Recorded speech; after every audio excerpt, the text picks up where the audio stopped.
Bonjour et bienvenue dans ce webinaire SACEM Plus Apax Designs consacré à Sibelius 7.5. Dans ce premier épisode d'une série de 4 webinaires, Pierre Doursou, qui est Avid Certified Instructor et professeur au Conservatoire de Paris, nous fera appréhender l'interface de Sibelius. À la suite de cette présentation, Pierre répondra aux questions que vous aurez posées tout au long de ce webinaire et à celles que vous continuerez de poser par la suite. Je passe donc la parole à Pierre. Pierre, c'est à toi. Lorsque vous ouvrez Sibelius, vous avez normalement une fenêtre relativement similaire à celle que vous voyez à l'écran. Et en préambule de tout ceci, je voulais simplement vous signaler que l'installation de Sibelius 7.5 est une installation tout à fait standard. Et surtout, je voulais vous dire que les deux versions, la version 7 et la version 7.5, peuvent tout à fait cohabiter sur le même disque sans aucun problème. Voilà. Donc, dans cette fenêtre nommée Démarrage rapide, vous avez 5 onglets. Alors, on va rapidement passer dessus. Donc, l'onglet Formation, eh bien, effectivement, c'est pour de la formation. Vous allez retrouver les manuels de référence de Sibelius. Donc, vous pourrez vous renseigner éventuellement si vous avez des recherches à faire particulières sur une thématique. Vous avez l'onglet Nouvelle partition, donc dans laquelle vous allez pouvoir choisir le type de partition que vous voulez et construire votre propre score. On y reviendra en fin de webinaire. Vous avez l'onglet Récente qui liste les partitions ouvertes récemment, l'onglet Import qui va vous permettre d'importer des fichiers MIDI ou des fichiers XML, alors des fichiers MIDI que vous aurez réalisés éventuellement dans des stations audio numériques, comme Logic ou Pro Tools par exemple. Et vous pourrez aussi importer des fichiers depuis Photoscore. Alors Photoscore est livré directement avec Sibelius et c'est un petit logiciel qui permet de réaliser des partitions lisibles dans Sibelius à partir de PDF, voire même à partir de manuscrits.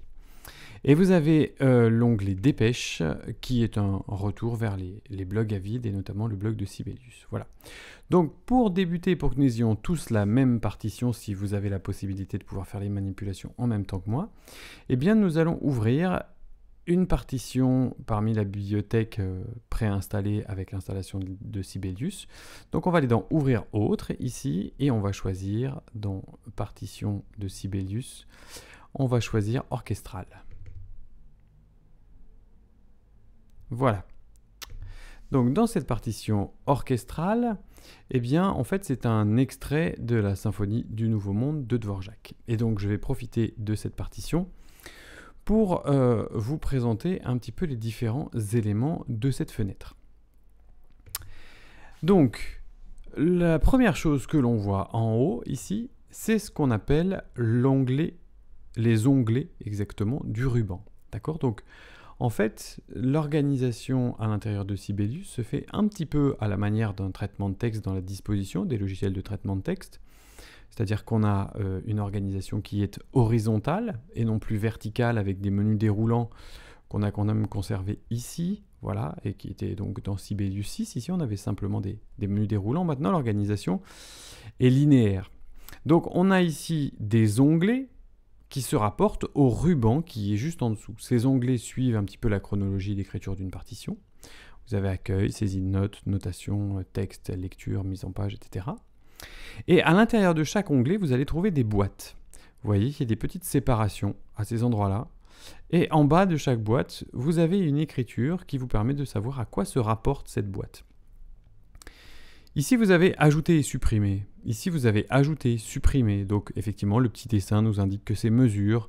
Là, nous indique a priori que c'est instrument. Mais selon votre affichage, vous n'avez pas toujours exactement le même graphisme. Parfois, vous avez simplement le texte. Parfois, vous avez éventuellement un dessin. Tout dépend, en fait, de la taille de votre écran. Donc, ici, on sait par exemple que on va ajouter et supprimer quoi? Des instruments. Ici, on va ajouter et supprimer quoi? Des mesures. Voilà, donc ça, c'est assez clair une fois qu'on a cette lisibilité, donc à la fois horizontale et aussi verticale sous forme de boîte. Donc, je vous rappelle, les onglets du ruban, le ruban en dessous. En bout de ces onglets du ruban, vous avez un petit moteur de recherche ainsi qu'un retour vers de l'aide. Et juste en dessous du ruban, eh bien, vous allez avoir les onglets de documents. Alors les onglets de documents, c'est quelque chose de très pratique, qui se comporte un petit peu comme les onglets dans les navigateurs Internet, hein, tout simplement. C'est-à-dire que là, dans cet onglet-là, vous avez le score complet, et à l'aide de ce petit plus en bout de ligne, ici, vous allez pouvoir ouvrir les parties séparées. Admettons que je veuille ouvrir la partie de timbales. Voilà, donc vous voyez au passage que le papier n'est pas de la même couleur. Donc là, je suis dans une partie, dans la partie de timbales, et ici, je reviens dans le score complet. Et je peux donc fermer éventuellement ici l'onglet, et je peux aussi basculer d'un onglet à l'autre à l'aide de ce petit bouton en bout de ligne aussi. Voilà, donc pour revenir à la partition complète. Voilà, donc ça, c'est très pratique. En dessous, évidemment, vous avez la fenêtre principale, donc là, c'est très clair, c'est là où la partition se trouve, et tout en bas de la fenêtre ici, vous allez avoir ce qu'on appelle la barre d'état. Alors la barre d'état a plusieurs fonctions. Elle a notamment une fonction d'information. Donc ici, on va avoir l'affichage des informations. Donc par exemple, si je sélectionne une note, voilà, je sais que cette note est à la mesure 5 sur le temps 3. D'accord, que je suis à 21 secondes 6 au niveau du timecode. Enfin, vous avez tout un tas de renseignements. Et ensuite, vous avez tout ce qui concerne la présentation du document. Donc ici, les pages sont mises les unes à la file des autres. Vous pourriez les mettre les unes au-dessous des autres dans cette présentation-là. Voilà. Vous pouvez les mettre les unes à la suite des autres sous forme de page unique. Donc il y a plusieurs possibilités en fonction de ce qui vous intéresse le plus. Et il y a surtout cet élément qui est très important qu'on va voir tout de suite, c'est le mode panoramique. Alors, ce mode panoramique, je vous donne le raccourci tout de suite. Le raccourci, c'est majuscule ou shift, si vous préférez, et P.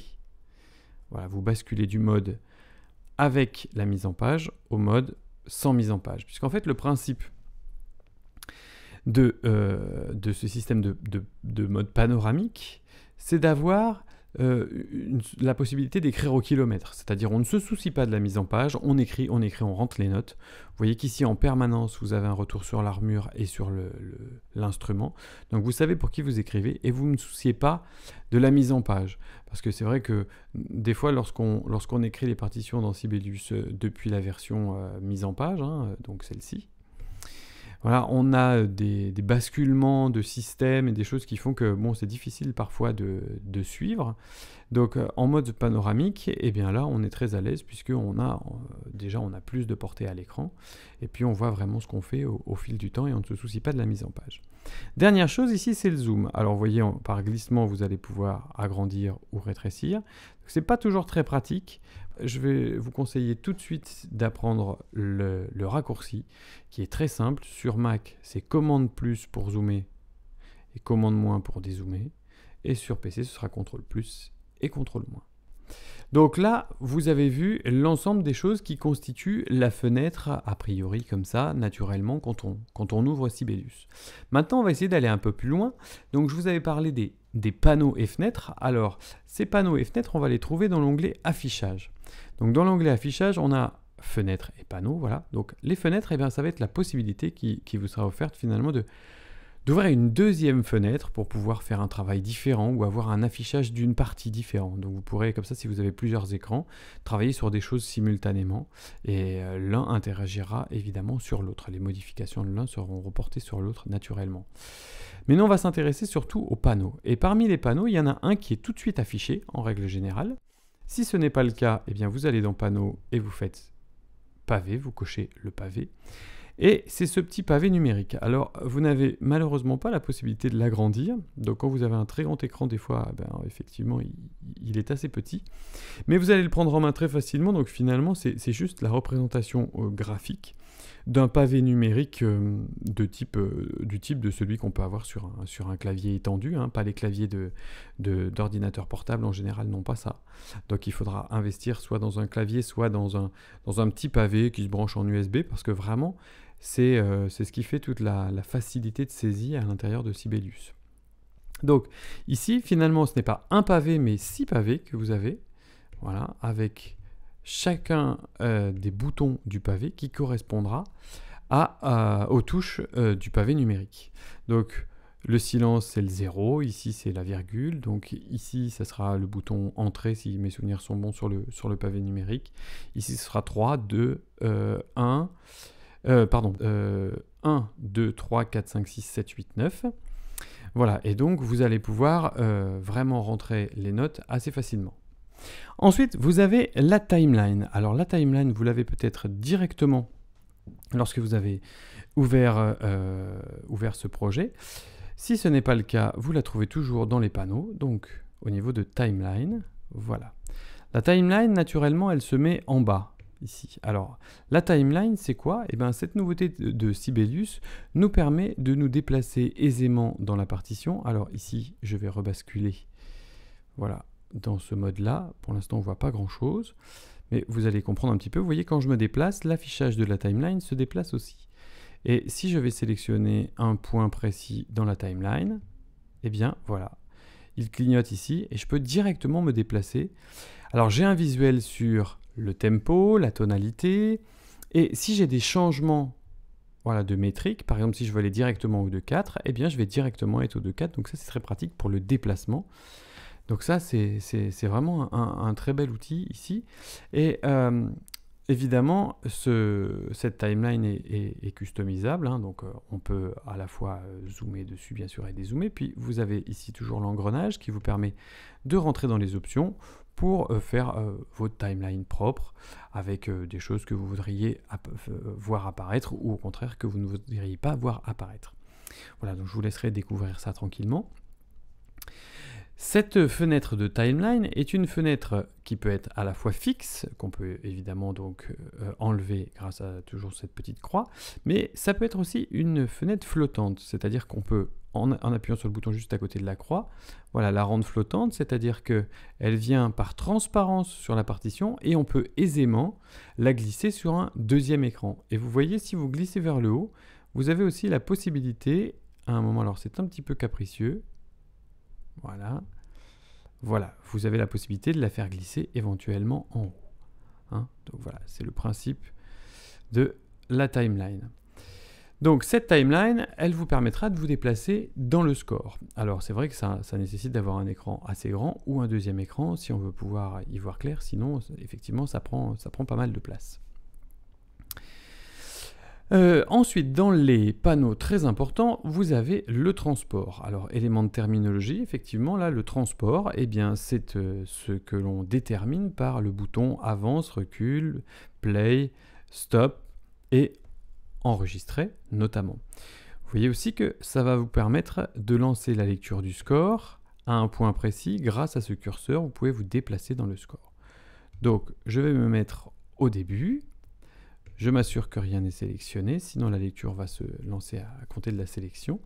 Et je peux appuyer sur Play, et on va écouter un petit extrait de cette symphonie du Nouveau Monde de Dvorak.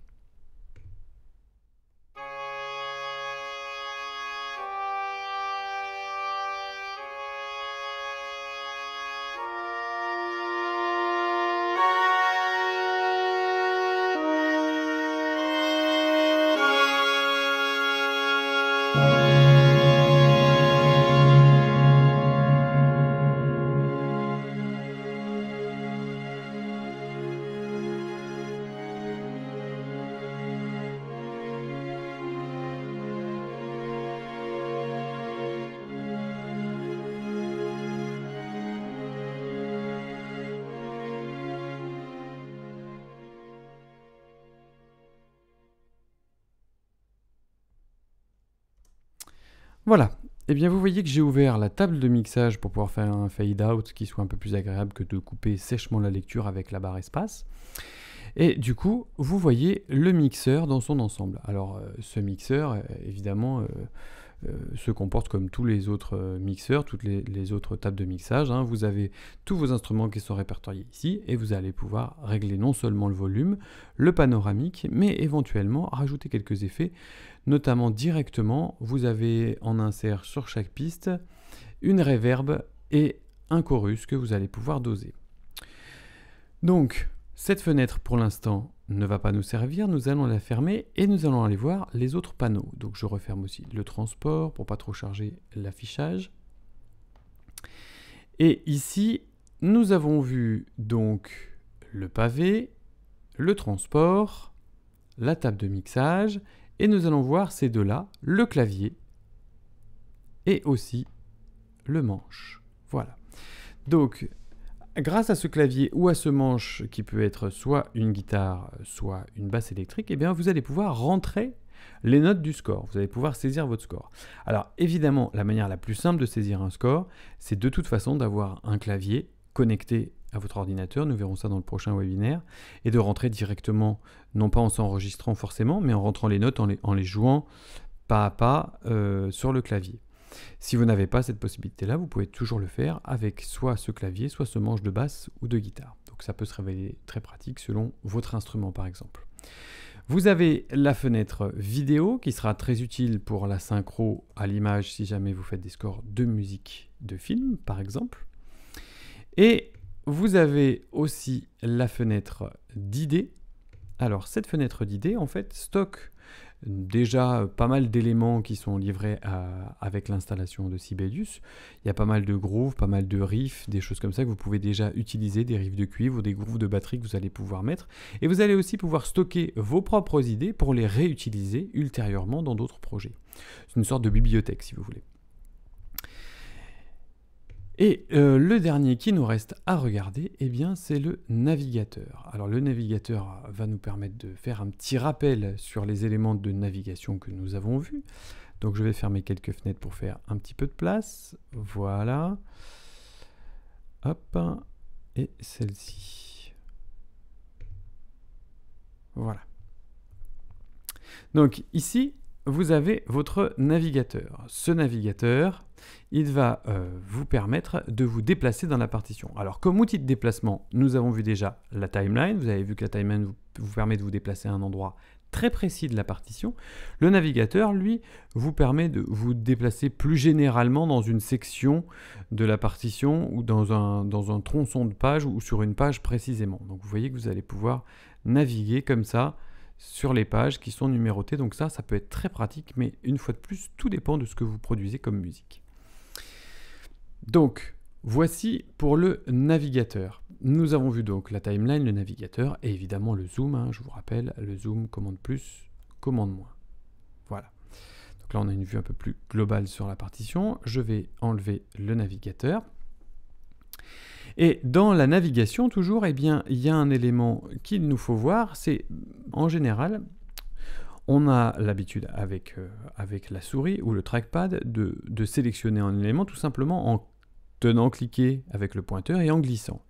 Et bien dans Sibelius, lorsqu'on tient cliquer et qu'on glisse, ça déplace la page. Vous voyez, vous avez un outil main qui se met en place et donc on déplace la page dans l'espace. Voilà, pour plus de praticité dans certains cas de figure. Alors, si je clique non pas dans la zone blanche de la partition, mais directement sur la portée, à ce moment-là, je vais sélectionner la mesure. Et si je tiens à cliquer comme si je voulais glisser, vous allez faire du redimensionnement au niveau des portées. Donc ça, c'est pas ce qu'on cherche. Alors, si je veux éventuellement sélectionner par glissement, à ce moment-là, je devrais appuyer sur la touche commande ou la touche contrôle sur PC. Et vous voyez qu'à ce moment-là, je vais pouvoir faire une sélection. Voilà. Donc à propos de sélection, eh bien, on va voir tous les modes de sélection qui sont assez simples, mais il faut les savoir. Donc la sélection la plus simple, c'est la sélection d'une note. Donc évidemment, je vais zoomer un petit peu pour qu'on voit mieux. Voilà. Donc je vais sélectionner, par exemple, ici, le Do. Voilà, donc la note est sélectionnée. Si je veux sélectionner l'intégralité de la mesure, je clique dans la mesure. Si je veux sélectionner l'intégralité de cet instrument dans le système, je double-clique. Et là, j'ai tout l'instrument dans le système. Et si je veux sélectionner l'intégralité de l'instrument dans toute la partition, alors à ce moment-là, je vais triple-cliquer. Et vous voyez que le violon est sélectionné tout le temps. Voilà, ça c'est le premier élément de sélection. Le deuxième élément de sélection, c'est ce qu'on appelle la sélection continue ou discontinue, qu'on va faire soit avec commande ou contrôle sur PC, soit avec majuscule ou shift, sur PC et Mac, c'est la même touche. Donc, grâce à la sélection discontinue, je vais pouvoir sélectionner par exemple certaines notes et pas d'autres. Si par exemple je vais sélectionner ici uniquement le Ré du basson, et puis l'autre Ré de la mesure suivante. Alors à ce moment-là, je vais appuyer sur commande. Voilà, et là j'ai une sélection qui s'opère uniquement sur ces deux notes. Si je veux par exemple sélectionner uniquement cette mesure de basson et cette mesure de flûte, eh bien je vais faire pareil, je vais sélectionner la mesure de basson et je vais appuyer sur commande et j'aurai uniquement ces deux portées de sélectionner. Si en revanche je veux sélectionner de la première mesure de flûte jusqu'à la quatrième incluse, eh bien là à ce moment-là je vais appuyer sur majuscule. Voilà, donc avec majuscule, je fais la sélection continue, c'est-à-dire je sélectionne tout ce qu'il y a entre mon premier clic et mon deuxième clic avec majuscule appuyé. Simplement, si vous voulez faire une sélection éventuellement très précise sur une note, à ce moment-là, vous allez utiliser le commande glisser, ou alors si vous voulez par exemple sélectionner uniquement une voix, par exemple, il y a d'autres façons de le faire bien sûr, mais vous pouvez utiliser comme ça le commande glisser qui fait qu'en fait vous pouvez choisir ce que vous sélectionnez. Voilà. Donc là on peut choisir de ne sélectionner qu'un temps ou deux par exemple de notre mesure. Donc ça c'est vraiment quelque chose à savoir et qui est très important. Donc on a appris finalement à se repérer dans l'espace au niveau de cette fenêtre de Sibelius. Donc vous voyez que les éléments sont nombreux, on aura l'occasion de les détailler tout au long des différents webinaires. Nous parlerons dans le prochain de la saisie. Vous avez compris que ces différents onglets permettent de créer une chronologie en général dans l'écriture de notre score, parce que c'est vrai que c'est plus pratique lorsqu'on écrit un score de faire en général par pan entier. J'écris toutes les notes, puis toutes les articulations, et puis toutes les nuances, voilà, parce que ça évite de passer comme ça d'un outil à l'autre en permanence. Et si vous réfléchissez à ce à quoi se rapporte ce que vous avez envie de faire, en général, on va toujours dans le bon onglet pour trouver le bon outil. En plus, les éléments graphiques sont assez clairs. Donc, nous avons vu comment nous déplacer aussi à l'aide de la timeline, à l'aide du zoom, à l'aide du navigateur. Nous avons vu aussi comment sélectionner les éléments à l'intérieur d'un score. Nous avons vu comment lire les scores. Nous avons vu les différentes fenêtres qui étaient un petit peu camouflées à droite et à gauche. Et bien, pour terminer, on va essayer de concevoir notre propre score. Donc on va voir quelles sont les étapes dans cette configuration-là. Alors pour ceci, on va ouvrir depuis le menu fichier une nouvelle fenêtre de démarrage rapide. Voilà. Et on va aller dans Nouvelle partition. Alors admettons que nous voulions écrire une partition pour quatuor à cordes, tout simplement. Donc on va partir d'une partition complètement vierge. Alors vous voyez que vous avez pas mal de presets qui sont déjà proposés. Donc une portée de clé de Fa toute simple, une portée de clé de Sol toute simple, et éventuellement après tout ce qui se rapporte au chant, tout ce qui se rapporte aux pratiques de jeu en groupe, donc les brass bands, l'harmonie, les orchestres symphoniques, etc., etc. Bon, souvent notre score n'est pas forcément dans les presets qui sont déjà proposés, donc l'idée c'est on clique une fois sur Vierge. Voilà, et on va avoir un petit menu qui va nous permettre de déterminer ce dont je vous parlais tout à l'heure, toutes les choses qu'il va falloir préalablement régler pour que notre score soit utilisable facilement. Donc à l'intérieur de Nouvelle partition, eh bien, vous allez tout simplement suivre l'ordonnance des choses qui sont listées à droite. Donc vous allez choisir dans un premier temps le format, portrait ou paysage. La plupart du temps on est en A4, donc portrait, donc on sera dans un format traditionnel tel que celui que vous voyez à gauche, et dans le format paysage c'est plutôt le format d'écriture à l'italienne, voilà, donc qui sera dans ce sens-là. Vous pouvez choisir le style d'écriture que vous voulez, vous voyez il y en a de nombreux. En général, on utilise pour le classique souvent le style par défaut, et en jazz, c'est souvent le mode reprise jazz qui ressemble un petit peu à ce qu'on trouve dans l'Omnibook par exemple. Donc ici, on va pouvoir changer les instruments. Alors, on entend par changer les instruments, ajouter des instruments. Donc vous allez ouvrir ce menu et on va détailler ce menu brièvement. Les instruments sont rangés par famille. Alors, vous avez un moteur de recherche. Ce moteur de recherche est assez capricieux parce que si vous tapez par exemple flûte sans accent circonflexe, eh bien, il ne trouve pas les flûtes. Donc, il faut vraiment l'orthographe exacte. Donc, vous avez un classement ici par type de musique par genre musical. Donc nous, on va se mettre dans les instruments courants. Effectivement, on va aller dans les cordes et on va voir les différentes manières d'ajouter des instruments. Donc l'idée, c'est qu'à gauche ici, vous avez l'ensemble des instruments disponibles et à droite, ceux que vous allez ajouter à votre partition. Donc, on va ajouter une partie de violon 1. Voilà, donc pour l'ajouter, je la sélectionne et je fais ajouter à la partition. On va ajouter une partie de violon 2. Voilà. Donc, pour ajouter une partie de violon 2, je peux évidemment sélectionner comme tout à l'heure et faire ajouter à la partition ou tout simplement double-cliquer, elle s'ajoute.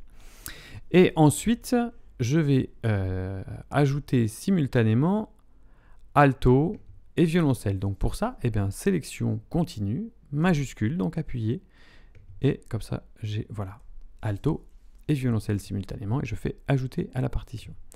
Admettons que à cet endroit-là, je veuille rajouter par exemple un piano, voilà, et que j'ai envie que ce piano ne soit pas au-dessus du quatuor à cordes, mais en dessous.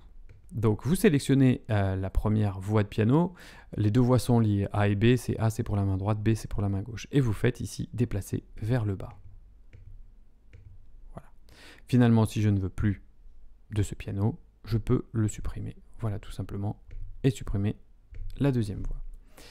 Et après, si j'ai besoin de diviser pour les violons, avec une division cour ou jardin, à ce moment-là, je vais utiliser le violon 1, et je vais faire portée supplémentaire au-dessus ou en dessous. Ça m'évite d'avoir à créer deux portées de violon et de les lier. Elles vont directement être liées. Un petit peu à la manière de ce que vous voyez par transparence dessous entre le trombone et le trombone basse qui sont liés par cette espèce de tout petit crochet discret sur le côté. Voilà, on obtiendrait exactement ça. Voilà, donc ici, mon quatuor est prêt. Je valide première étape. Deuxième étape, je vais choisir la signature rythmique 4/4, vous pouvez évidemment avoir des signatures asymétriques que vous pouvez choisir ici dans Autres, exactement à votre convenance. La mesure de levée, s'il y en a une, c'est bien de la faire depuis là, car c'est plus délicat de revenir sur cette mesure de levée par la suite. Autant le faire maintenant. Donc le principe est simple. Voilà, je clique pour valider cette mesure de levée et ici, je vais pouvoir déterminer quelle sera la levée par ajout de valeur. Ensuite, vous allez choisir votre texte de tempo s'il y en a un. Voilà. Donc nous, ici, on va mettre tout simplement vif. Une indication métronomique, noir égale son, parfait. Une tonalité. Donc les tonalités sont rangées par majeur dièse, majeur bémol, mineur dièse, mineur bémol, pardon, et pas d'armure. Et dans pas d'armure, choisissez bien Do majeur si effectivement vous êtes en Do majeur, parce que ça aura une incidence sur la manière dont il interprétera les altérations accidentelles, alors que si vous mettez sans clé, là vous serez plutôt dans le contexte d'une écriture atonale, alors que effectivement en Do majeur il aura plutôt tendance à mettre des sol dièses que des la bémol, partant du principe que finalement Do majeur étant la relative de la mineure, le sol dièse est plus logique. Et ici vous pourrez rentrer le titre, voilà, et éventuellement le compositeur, le copyright, etc. Une fois que tout ceci est fait, eh bien vous pouvez appuyer sur la touche Créer. Et votre score est prêt. Donc, à partir de là, vous pouvez faire quelques petits rectificatifs. Les violons sont au singulier, puisque c'est un quatuor à cordes. Violon 1, violon 2, alto et violoncelle au singulier. Voilà, votre score est prêt. À partir de là, eh bien maintenant, la prochaine étape pour nous sera de saisir les notes. Donc dans le prochain webinaire, vous verrez toutes les méthodes de saisie, et il y en a pas mal, et vous verrez surtout qu'en fait, on est efficace dans la combinaison de ces méthodes de saisie. Donc vous verrez ça dans le prochain webinaire. Eh bien bonjour à tous, rebonjour plus exactement. Alors nous allons passer aux questions. Donc si vous avez des questions, n'hésitez pas à les poser en bas de votre écran afin que je puisse y répondre. Donc la première question que je vois, c'est je n'entends pas de son de Sibelius, comment régler ceci? Alors on va activer un partage d'écran pour que vous puissiez voir la manipulation directement, ce sera probablement plus parlant. Alors, effectivement, si vous n'entendez pas le son de Sibelius lorsque vous rentrez les notes, alors tout dépend de votre configuration, mais ça va se passer dans l'onglet lecture. Je disais tout à l'heure, effectivement, que en général, c'est aux mots qui s'y rapportent, et dans l'onglet, on trouve effectivement la fonction qui est en rapport. Donc, on va aller dans, non pas configuration, mais dans cette petite flèche en bas qui va permettre d'aller choisir quel est le périphérique de lecture. Et en bas à gauche, ici, vous trouvez options du moteur audio.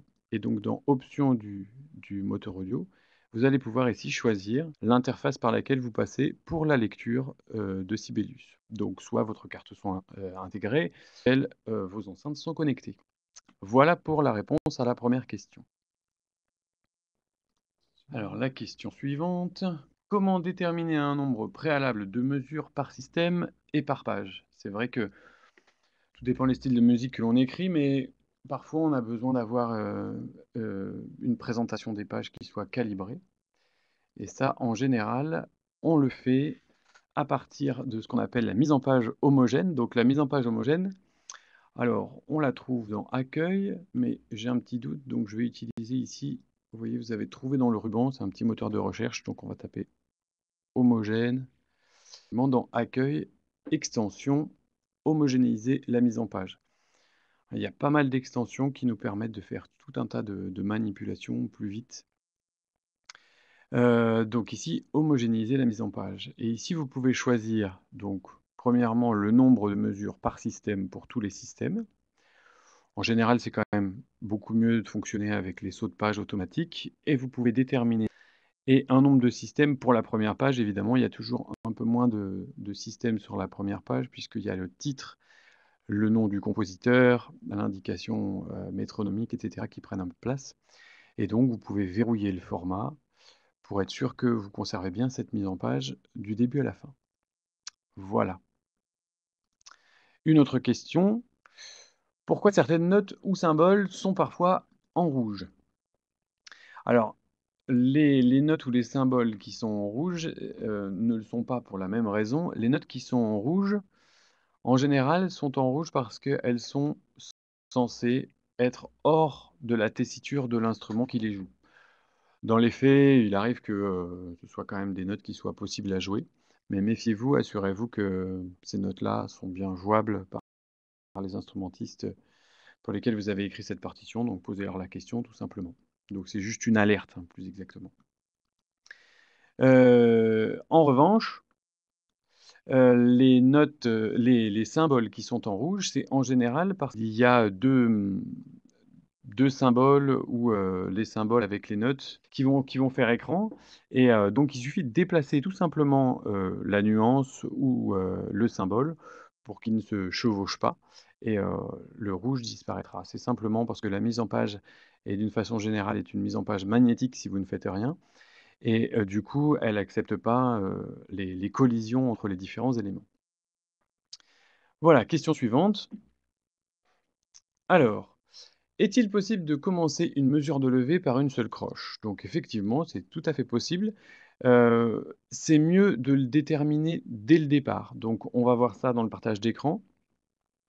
Lorsque vous faites la présentation du score, hein, ce qu'on a vu à la fin du webinaire, vous avez la possibilité de déterminer une mesure de levée à partir directement du menu donc démarrage rapide. On va commencer comme ça.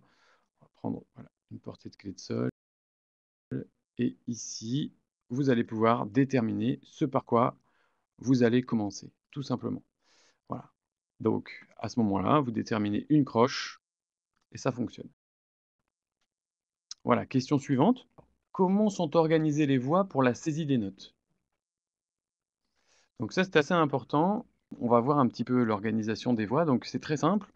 C'est un petit peu sur le principe du quatuor vocal, c'est-à-dire que la voix 1, en général, c'est celle avec laquelle on écrit le plus souvent. Mais en fait, cette voix 1, c'est la plus aiguë. Donc prenons le cas par exemple d'une batterie, où on va commencer à écrire le kick, donc qui sera finalement la voix la plus grave. On commence en général avec la voix numéro 1, Et en fait, c'est une erreur, il faudrait commencer par la voix numéro 4, puisque l'organisation est simple. La voix numéro 1 est la plus aiguë, donc elle aura les hampes vers le haut. La voix numéro 2 correspondrait à l'alto, donc sera juste en dessous de la voix 1 avec les hampes vers le bas. La troisième voix sera l'équivalent de la voix de ténor, donc avec voix grave mais avec les hampes vers le haut. La quatrième voix sera avec les hampes vers le bas. Donc voilà, ça c'est un truc à bien comprendre. Donc les voix sont organisées de la plus aiguë à la plus grave, 1, 2, 3, 4. La question suivante. Alors, dans les parties séparées, il y a parfois des éléments qui sont en orange, effectivement. Donc, les éléments en orange dans les parties séparées nous signalent simplement que cet élément orange n'est pas à la même position que dans le score. Donc on va faire le test pour que vous compreniez bien comment ça se passe. En fait, la particularité de Sibelius, c'est que les parties séparées sont des parties dynamiques. Alors je vais tout simplement rajouter un instrument pour que ce soit peut-être plus clair. Voilà. OK. Voilà. Donc, lorsqu'on bascule dans les parties séparées, admettons que sur cette portée basse, je mette, pardon, un mezzo forte. Voilà, tout simplement. Ici, je vais basculer directement sur la deuxième partie. Voilà. Et je vais tout simplement déplacer la nuance. À partir du moment où je déplace la nuance, vous voyez, elle devient orange parce qu'elle n'est plus à la même position que dans le score. Mais vous voyez que dans le score, elle ne s'est pas déplacée. Donc je disais tout à l'heure, effectivement, que la particularité de Sibelius, c'est d'avoir des parties séparées qui sont dynamiques, c'est-à-dire qu'elles sont en lien direct avec le score. Donc quand je modifie quelque chose dans le score, en général, la plupart du temps, c'est modifié dans les parties séparées, et vice-versa. Mais certains éléments, comme les nuances notamment, peuvent se déplacer indépendamment dans les parties séparées et dans le score. Voilà, donc le orange vous signale simplement que cet élément n'est pas placé à la même place que dans le score, ou éventuellement, comme c'est le cas ici pour ce titre n'est pas présent dans le score et est simplement présent dans la partie séparée. Une autre question peut-être. Comment faire pour aligner les nuances horizontalement? Alors, pour aligner les nuances horizontalement, on va utiliser un petit outil qui va se trouver donc dans l'onglet Mise en page. Voilà. Alors, je ne le vois pas sur mon écran. Voilà, je me suis trompé, effectivement. Toutes mes excuses, c'est dans Présentation. Donc, on va revenir sur cette partition. On va dupliquer les nuances à des endroits différents pour pas qu'elles soient alignées. Donc, vous les sélectionnez tout simplement. On a vu ça tout à l'heure. Avec commande, appuyer ou contrôle sur PC. Voilà, uniquement les éléments que vous voulez aligner. Et dans Présentation, ici, d'aligner en ligne ou d'aligner en colonne. Vous voyez au passage qu'à chaque fois, vous avez une petite bulle d'aide qui vous récapitule un petit peu l'objectif de cet outil et qui vous donne le raccourci. Donc le raccourci, commande majuscule, tapez le raccourci, commande majuscule R, et du coup, tout est simplement aligné. Voilà, une autre question. Y a-t-il un outil simple pour la saisie de la batterie? Eh bien, malheureusement, non. Mais si on suit le principe de ce que j'ai dit tout à l'heure, c'est-à-dire d'utiliser vraiment les voix, comme j'ai dit, donc la voix 4 pour les kicks, la voix 3 pour les snares, et la voix 2 et la voix 1 pour tout ce qui est cymbales, ça fonctionne assez bien. En revanche, comme je le disais dans le webinaire tout à l'heure, il y a pas mal de grooves déjà prêts à l'intérieur de la bibliothèque d'idées qu'on a vu qui se plaçait sur la gauche de la fenêtre. Et à l'intérieur de ça, l'idée c'est peut-être de partir d'un groove déjà fait et de le modifier, comme ça on gagne pas mal de temps. Mais il n'y a pas d'outil vraiment direct à part celui-là. Qu'en est-il de l'espérance de vie de Sibelius? Eh bien, l'espérance de vie de Sibelius a l'air plutôt pas mal, puisque là, en peu de temps, on a eu la version 7.5 qui est arrivée, et la version surtout 7.5.1 qui est arrivée directement derrière, je crois un mois et demi après. Donc je pense qu'il faut être très optimiste et que Sibelius a encore de beaux jours devant lui, dans la mesure où, de toute façon, il est bien implanté chez tous les gens qui utilisent les éditeurs de partitions aujourd'hui. Donc ce sera terminé pour les questions. Je vais passer la parole à Jean-Louis Hennequin qui va venir vous parler du contenu de la formation chez Apax Designs. Bonjour à tous, merci de votre présence à ce webinaire. Il y en a peut-être parmi vous qui sont donc auteurs à la SACEM. Et donc, la bonne nouvelle, c'est que effectivement, nous avons eu le conventionnement sur cette formation, qui veut dire que ce sont des formalités super simplifiées par rapport à ce que demande l'AFDAS pour obtenir le financement de votre formation. Alors, vous avez le site effectivement de Apax Design sous les yeux. Et dans la petite fenêtre de droite qui s'ouvre ici, vous avez dans la partie adresse utile le lien direct pour accéder au site de l'AFDAS si ça vous concerne, que vous soyez intermittent ou que vous soyez auteur, hein. La formation Sibelius est conventionnée pour les deux types de publics. La prochaine session est début mars. Euh, et puis également, vous avez dans la partie fichier qui est en haut, le programme complet de la formation en téléchargement, hein. Donc vous pouvez tout simplement aller dans la fenêtre et vous avez la possibilité, en sélectionnant le fichier transcription, de télécharger. Vous voyez, vous avez un petit bouton, donc ça c'est assez simple à faire. Donc au niveau de l'AFDAS, vous connaissez l'AFDAS, hein, qui est le financeur traditionnel de toutes les industries des médias et de la culture. Donc c'est vrai qu'ils nous suivent là-dessus. C'est vrai que la formation débouche aussi, il faut le savoir, c'est important dans le contexte actuel, sur une certification en fin de stage. Donc vous avez un petit examen, il y a un support de cours officiel. Donc c'est vraiment quelque chose qui est vraiment très bien encadré et qui vous garantit d'avoir des connaissances et des compétences qui vont directement être utilisables à la sortie de la formation. Donc, par exemple, ici, je vais vous donner un petit exemple de ce qu'est le contenu du cours, hein. Vous voyez que bon, c'est le document que vous pouvez télécharger, hein, dans la petite fenêtre de droite indiquée fichier. Là, vous allez voir vraiment la totalité du déroulé de cours. Donc, je vous invite vraiment à le télécharger et le consulter. Et si la formation vous intéresse, vous pouvez prendre contact avec nous et on vous montrera le dossier AFDAS de façon à ce que vous ayez le minimum de tracas administratifs de votre côté. Voilà, en tout cas, ce webinaire était le premier d'une série de 4. Donc c'est vrai que pour les gens qui débutent sur Sibelius ou les gens qui n'auraient pas droit à un financement, il faut quand même bon, d'abord évidemment suivre les prochains épisodes des webinaires. Donc puisque vous étiez là aujourd'hui, on se permettra de vous réenvoyer des invitations pour les prochains. Les dates sont déjà définies. Euh, Ceux qui n'ont pas droit à un financement parce qu'ils n'ont pas assez de droits, je rappelle que le montant pour être éligible au financement par la SACEM, il est de 9 000 euros de droits sur les 3 dernières années, hein, répartis un petit peu comme on veut, hein. Donc ça peut être 9 000 euros l'année dernière si vous avez fait un tube, ou 3 000 par an. Voilà, l'essentiel c'est que c'est sur les 3 dernières années.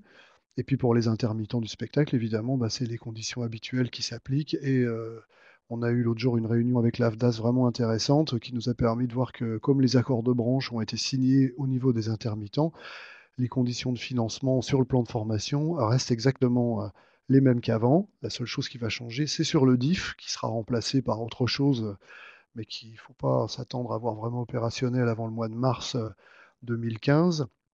Mais pour ce qui est du plan de formation, on peut déjà déposer sa demande. Et là, en plus, comme on est sur une formation conventionnée, c'est même au-delà de tout ça.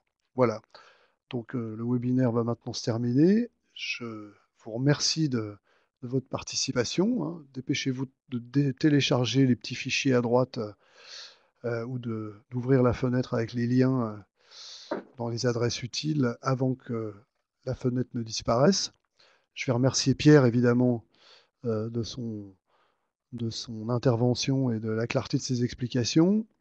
Pierre donc sera de retour bientôt, comme je vous le disais. Vous recevrez bientôt une petite note d'information vous informant des prochaines dates des 3 prochains épisodes, hein, qui sont en gros un par mois, hein, si je me souviens bien à peu près.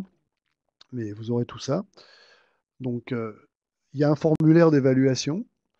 On vous demande de prendre, ça prend pas longtemps, c'est des petites boîtes à cocher, mais c'est important pour nous parce que bah, la SACEM nous encourage évidemment à faire ce genre de choses-là, mais ils ont envie d'avoir un retour. Donc ça, c'est important que vous donniez votre opinion sur ce premier webinaire Sibelius. Voilà, donc bah, écoutez, merci beaucoup à tous de votre participation. Normalement, votre navigateur va s'ouvrir directement sur la fenêtre du formulaire d'évaluation. Donc, on vous remercie par avance de bien vouloir nous aider à faire savoir à la SACEM vos impressions sur ce webinaire. Merci beaucoup et à très bientôt.